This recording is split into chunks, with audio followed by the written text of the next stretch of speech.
Hello, I'm Bonnie Erbay. Welcome to the Contrary, a discussion of news and social trends from diverse perspectives. Up first, the latest from the gridiron. The NFL's domestic violence and child abuse scandals continue this week as media reports of more abusers and disappearing sponsors mount. Top corporate sponsors are standing by the NFL for now, even those run by women. The female chief executive officers of PepsiCo, General Motors, and Campbell Soup Company run companies that pay hundreds of millions of dollars annually for the right to attach their brands to the NFL. Female activists pushed those CEOs to speak out, and by week's end, PepsiCo's Indra Nooyi issued a statement decrying the abusive, violent behavior, but supporting NFL Commissioner Roger Goodell as a, quote, man of integrity. So far, Nike and Castrol have dropped personal contracts with Minnesota Vikings running back Adrian Peterson. That over child abuse charges. And Radisson Hotels has suspended local support for the team. Peterson has been suspended with pay until he resolves his legal issues. Ray Rice of the Baltimore Ravens was cut last week after an elevator video showed him punching his then-fiancée. He's been suspended indefinitely by the NFL. So, Congresswoman, will Indra Nooyi's statement help prevent women and children from being beaten up by professional football players? Bonnie, good statement. Glad she made it. But given PepsiCo's close association with the NFL brand, my question is, what is she really going to do about the league's domestic violence epidemic? Well, I think this is just one part of it. All of society has to come out and say we're opposed to domestic abuse and there are consequences if you do it. Exactly. I mean, wonderful statement, I agree, but it's not enough. If we're going to address domestic violence in the NFL and the larger society, there needs to be a comprehensive set of programs that we need to implement. And you know, to me, it just looks like she's racking up brownie points for her company, and we don't need more of that. We need actual substantive changes. And toward the end of the week, I want to add, by the way, that Goodell had a Kumbaya news conference, and there were other developments. The federal government issued some statements about their support for the NFL. But you said wonderful statement, saying he's a man of integrity. That's true. I'm surprised. It's true. I would not endorse that. But she did very strongly really just sort of condemn the actions of the particular players involved in these instances. And she was right to do that. That's more than a lot of other CEOs have done. Mm-hmm. And so she had a very strong anti-domestic violence statement towards the beginning of her specific statement that was released. But that's not enough. Really, show me the money. What this organization is going to really listen to is when they start seeing dollars trickle away. And until we find that happening, I don't think we're going to see very much change in the NFL or otherwise. You're a big fan of football. Of football. Yeah, not of course of domestic abuse.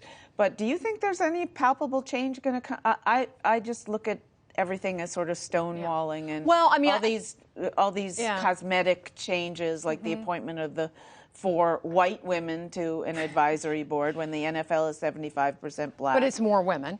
Well, look, I mean, I think we have to be careful that we don't just take the NFL out and pretend that it's not part of the larger American culture. I mean, as we know, as bad as these stories have been, the reality is when you compare men in the NFL, same age range, to men of the same age range in the broad American culture, there's actually less domestic violence abuse and less of a lot of other things. I'm not taking up for them, but the point being is domestic abuse isn't just happening by NFL players. It's a problem throughout the society. And I think we have to take it as that, as opposed to just saying we're going to make professional players do better. That's part of it. But you have a very different dynamic going on here. These guys have been worshipped since high school. Yeah. The high schools and the colleges. And Adrian Peterson, for example, didn't complete college, but he went to Oklahoma for 3 years.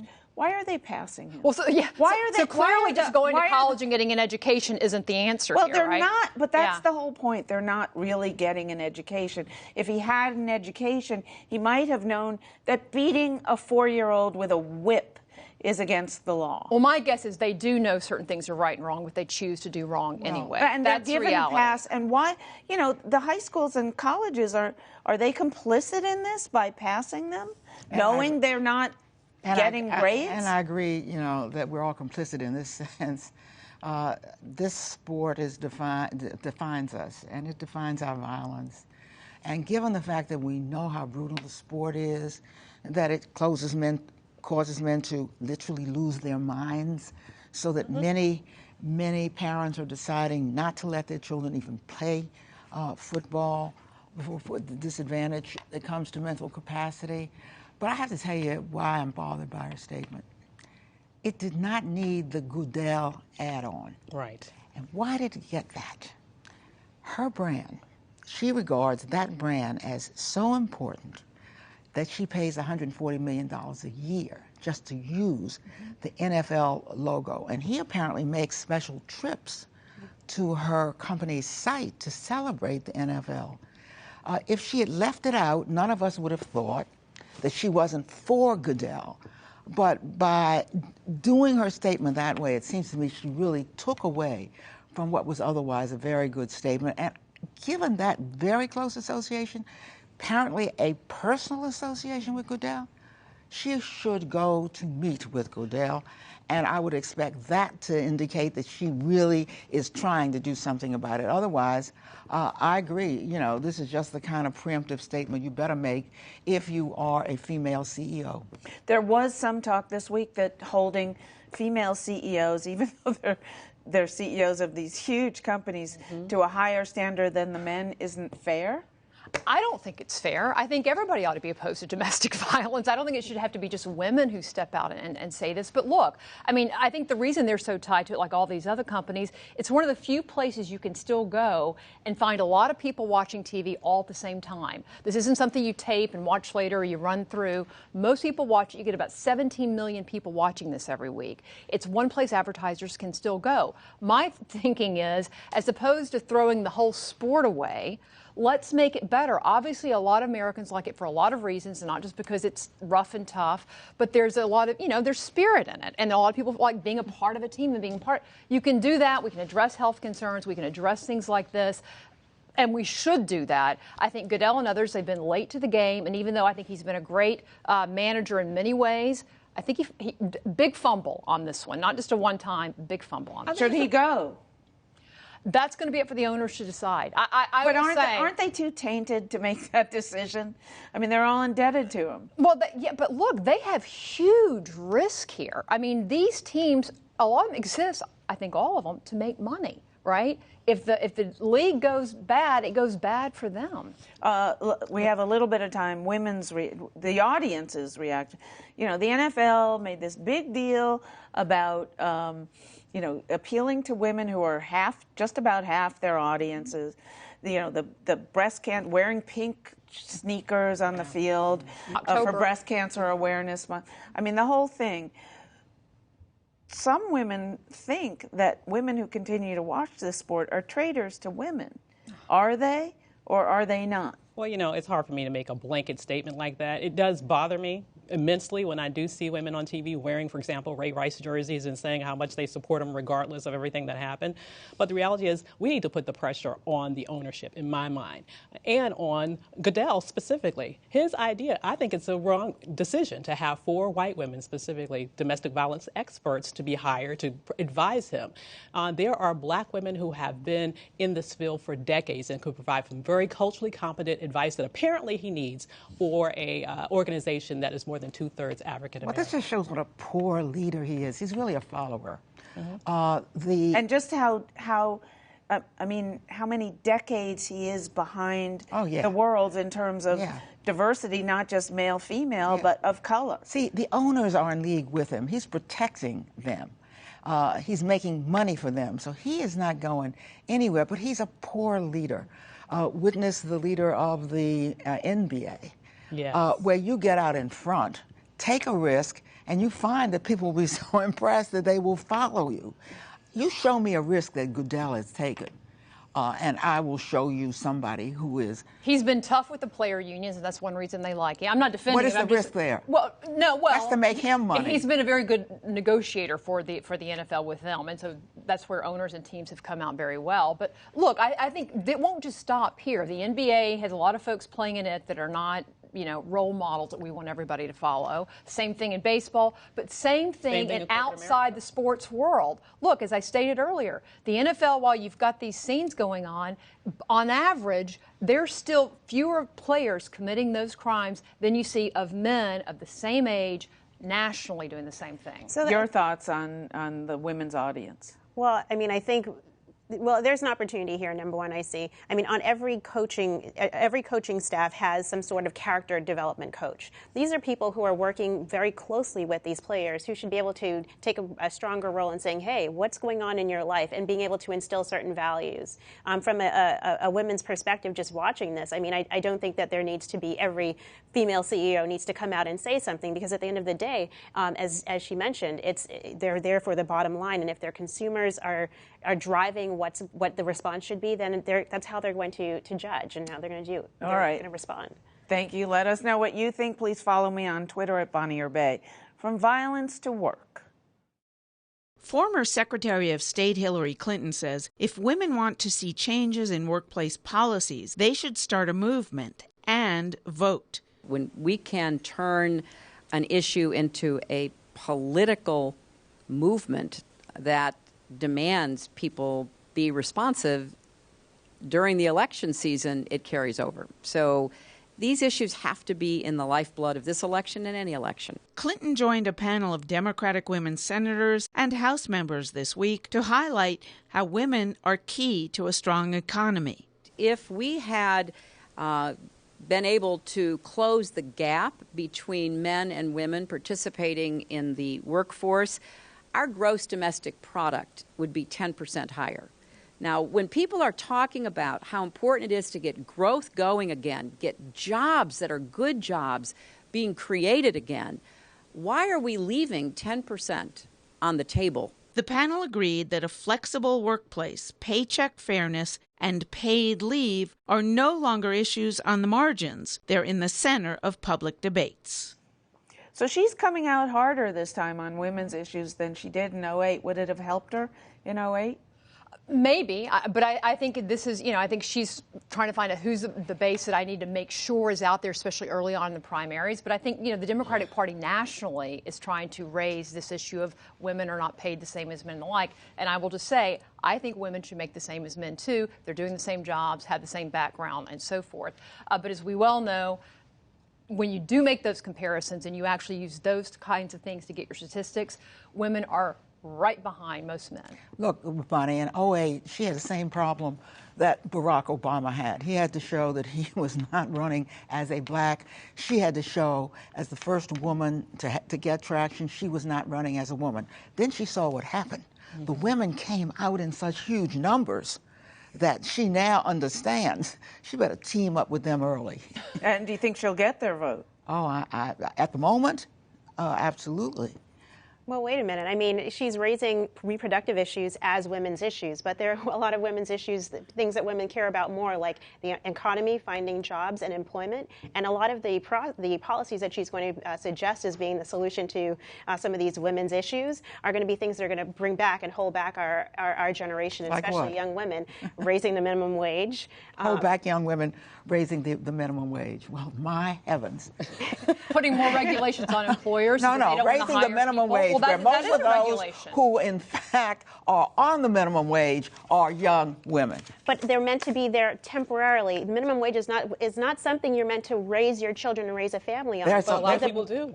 It's not, the reality is that the stereotype that we have is that some pimply-faced teenager at McDonald's that's the typical minimum wage worker, and that's just not true.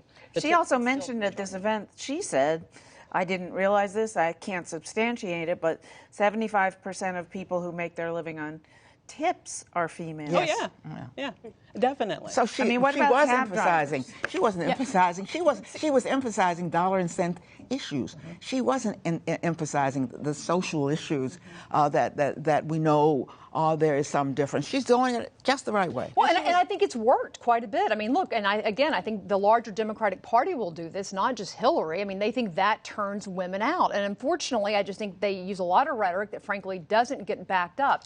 I think conservatives would like to say, we don't want you to stay in the minimum wage job. We don't want you to stay and have to raise your family just in a job that makes tips. We want you to get up the ladder and talk about opportunity, not just how we make it better for those of you who are down here and are always going to be down there. We want to say, how do we get you from down there to up here? Well, one of the ways Those you can get there is making sure that people are paid fairly. And when Republicans continue to vote against the Paycheck Fairness Act, it is no way that those arguments actually line up with the reality of women's lives. One of the key ways in which we know that we can combat the wage gap is to make sure that people know what their neighbor, what their coworker is making for the very same job. And if we continue to make it a secretive affair, then women are going to continue to be discriminated against. The Equal Pay Act, Paycheck Fairness Act, failed in the House on a party line vote this week. It looks for all the world, if you believe most of the pollsters, not all of them, but most of them, that the Senate will be lost to the Republicans in November. You know, how do you move this forward in a time when the voters seem to be going in the opposite direction? Yeah. I mean, basically, it's on the Democratic Party's back to really be able to make the argument to the voter about why this is a dollars and cents issue for you and why you need to make sure that the worst does not, in fact, happen. All right. Behind the headlines, freed slaves after the Civil War. A stunning photograph of 4 freed female slaves taken in the 19-teens has gone viral twice online. We wanted to learn more about these women's lives and who they were. We bring you these interviews with 2 experts. The year was 1916, more than a half century after the end of the Civil War. It was a cold October day. This impactful shot of 4 women, all listed as being more than 100 years old, was taken outside a church in Washington, D.C., site of an annual convention of freed slaves. They were born around 1816, just 40 years after the United States became a country. They were born when James Madison was president, shortly after the end of the War of 1812. Slavery was the law of the land, and the value of the exports for the United States were 43% of those exports came from cotton. So these were women who probably had been enslaved on plantations in the Washington, D.C. metropolitan area, perhaps in Virginia. Their names are listed as Annie Parham, Anna Angalis, Elizabeth Berkeley, and Sadie Thompson. Their ages from 105 to 125. You know, there's no way to really know exactly how old the women were. The photographs were taken on an October day by Harris and Ewing. Harris and Ewing was really the official White House photographer, and it was very rare for them to take photographs of African Americans. They did photographs of landscapes around the city of Washington. They did famous people. So for them to take a photograph of these women who were 100 years old plus was something quite unusual. So were the lives of these incredible women, born into slavery and then freed with very little by way of means to earn a living or feed themselves or their families. The South was as chaotic and lawless after the Civil War as the Wild West, except the slavery-based economy was destroyed and racism still reigned supreme. Some moved into urban centers of the South, and they started negotiating their own labor terms with employment contracts. And this is a really powerful moment for someone who understood themselves as a slave, and now they have free reign over their ability to determine labor. And so some women became washerwomen, laundry workers, some pooled their resources and were able to rent apartments together, and everyone worked. But the idea of autonomy of oneself as a laborer was very important for women like this. So some of those women stayed in the urban South. Others looked to the North for better opportunities. And so these women, over the span of their lifetime, saw African Americans as property, to African Americans as free, and then a horrible retrenchment on African American rights. These conventions of former slaves were a way for African Americans to keep up with each other and with news in the community. Some parts of the celebration was merely a chance to look and see the type of progress that was around, whether it was the growth of black businesses, black schools, and black community centers. There was also a reflection on what this new period would mean for people, and so there would be speeches, there would be conversations that were had among different groups about redefining African American identity in this period of change, and then there would be calls for action, how to resist a growing culture of violence and intimidation in the South. The Jim Crow era had arrived with a vengeance. Blacks were beaten up and lynched in the South with impunity. Jim Crow laws made it legal to segregate restaurants, stores, jobs, and schools by race. And so what you start to see is a real conscientious effort to understand everyday citizens as political actors. So there's encouragement to write letters to the President of the United States to try to pass some type of anti-lynching legislation. There are directives to raise money within communities and using mutual aid societies and charities to build institutions. The picture belongs to the National Archives. It originally went viral in 2012, then again this year. Believe it or not, there were more than 90,000 likes and 40,000 shares. I mean, this photograph is so powerful. It says something to people about the resilience, about the faith and the hope and the dreams of people. What happens in a life where 50%, half of your life, is spent as an enslaved person and half of your life is spent as a free person? You know, I saw this picture and I said we had to do a segment about it because most Americans, and including myself, I have to say, even though I took history in high school and college, American history, don't understand that the end of the Civil War did not mean freedom or equality or anything close to it until more than 100 years later with Martin Luther King and the Civil Rights Movement. Yeah. What were these women's lives like and how did they survive? Because they had no access to real education. Yeah, that picture, frankly, gives me chills. And it does make me wonder, what in the world have those women seen in their lifetimes? What have they experienced? How many years did they probably spend looking for children that may have been dispersed all around? Or lynched. I mean, the terror of that period was incredible, but also what was incredible really was the fortitude of community to come together. You know, the fact that they would come back annually and have still this pride in themselves and the ability to just continue to persevere. Personally makes me feel as if the struggles that we still encounter today, while they are magnificent in our lives, it really pales in comparison to what these women really saw in their lives, and it makes me feel if they can still persevere through that, then certainly we can persevere through the challenges we face today. And as a young person, it just is an example to me to remind me that I can do so much. And I'm stepping on the shoulders of women who've overcome so much already, and there's so much more for us to do and to accomplish. Do you think your generation understands what happened to African Americans after, through Reconstruction and really up until the Civil Rights Movement of the 60s? I don't think they do. And especially when you look at Reconstruction, I don't think we understand just how many successes there were post the Civil War for blacks in this country, and then how that was kind of retrenched. But there's an opportunity for us once again to be able to reclaim a lot of that, as a young generation and as a diverse generation. There wasn't even the opportunity to get into the wage economy for most of these women. Mm-hmm. How many black women had there been at Yale Law School when you went? Maybe 2 or 3. What these women did, most of them did, was to remain on plantations as sharecroppers. And that means you do whatever he says you do. There was no, she talked about into the economy. I mean, the plantation owners still raped the black women as if they still belonged to them, right? And he could give you whatever you want. The point is they had no bargaining ability whatsoever. There wasn't any minimum wage, and you just took what he gave you. And the wage economy didn't much matter for them. Just having a job to do something.